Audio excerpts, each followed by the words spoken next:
অপূর্ব সুন্দর একজন মহামানবের কথা আছে, ইউসুফ আলাইহিস সালাম। আমরা সূরা ইউসুফ পড়তে শিখি নাই এখনো।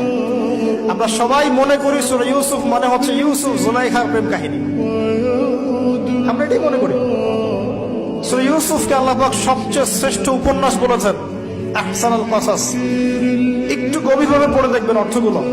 এটা ইউসুফ জুলাইখার প্রেম কাহিনী নয়, এটা ইউসুফ আলাইহিস সালামের সাথে তার বাবার মহব্বতের কাহিনী।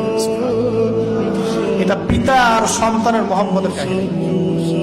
এত মহব্বত যে সন্তান 20 বছর আগে হারিয়ে গেছে, যে সন্তান কূপ থেকে রাজপ্রাসাদে, রাজপ্রাসাদ থেকে জেলখানায়, জেলখানা থেকে আবার মিশরের গভর্নমেন্ট মানে পলিটিক্যাল পাওয়ার এসেছেন।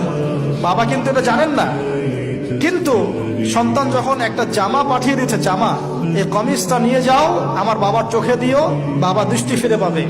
ওই কমিজ নিয়ে যখন কিছু মানুষ আসছে তার বাসার সামনে, তিনি বলছেন, ইন্নী লাআজিদু রিহা ইউসুফ, আমি আল্লাহর কসম ইউসুফের গন্ধ পাচ্ছি। এটা মারা বুঝতে পারবেন, সন্তানের গন্ধ পাওয়া যায়। বাবারা বুঝবো, সন্তান মায়েদের আমাদের ছেলে মেয়েদের গন্ধ আমরা বুঝি, এটা আমার ছেলের গন্ধ, এটা মেয়ের গন্ধ।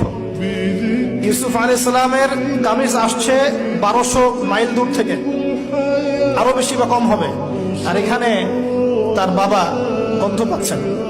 মোহাব্বত, এই কথাটা, এই আয়াতটা আসলেই চোখ দিয়ে পানি বের হয়ে যাবে।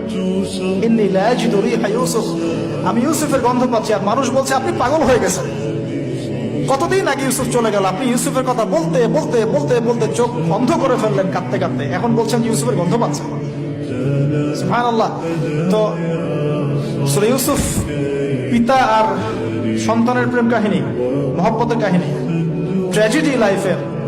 ভাইদের ষড়যন্ত্রে চলে গেলেন কূপে, কূপ থেকে রাজপ্রাসাদে, রাজপ্রাসাদ থেকে জেলখানায়। জেনার আহ্বান করছে তাকে, তিনি বলছেন মাআযাল্লাহ, আমি আল্লাহর কাছে আশ্রয় প্রার্থনা করছি। এখানে আমরা সূরা ইউসুফ পড়তে গিয়ে ইউসুফ আলাইহিস সালামের বাহ্যিক সৌন্দর্য নিয়ে কথা বলি, তার চরিত্র, তার বাহ্যিক সৌন্দর্য অনেক বেশি সুন্দর। সূরা ইউসুফ আলাইহিস সালামের এই যে জেনা থেকে মুক্ত থাকার শিক্ষা, এটা যদি আমাদের যুব সমাজ নিতে পারে, ইনশাআল্লাহ অর্ধেক কাজ হয়ে যাবে ইনশাআল্লাহ। কত পার্সেন্ট যুবক আছে বলেন দেখি, একটু অনেস্টলি বলেন, সূরা ইউসুফ আলাইহিস সালামের মতো এরকম তাকওয়া, পরহেজগারিতা, জেনা মুক্ত জীবন যেমন করতে পারে।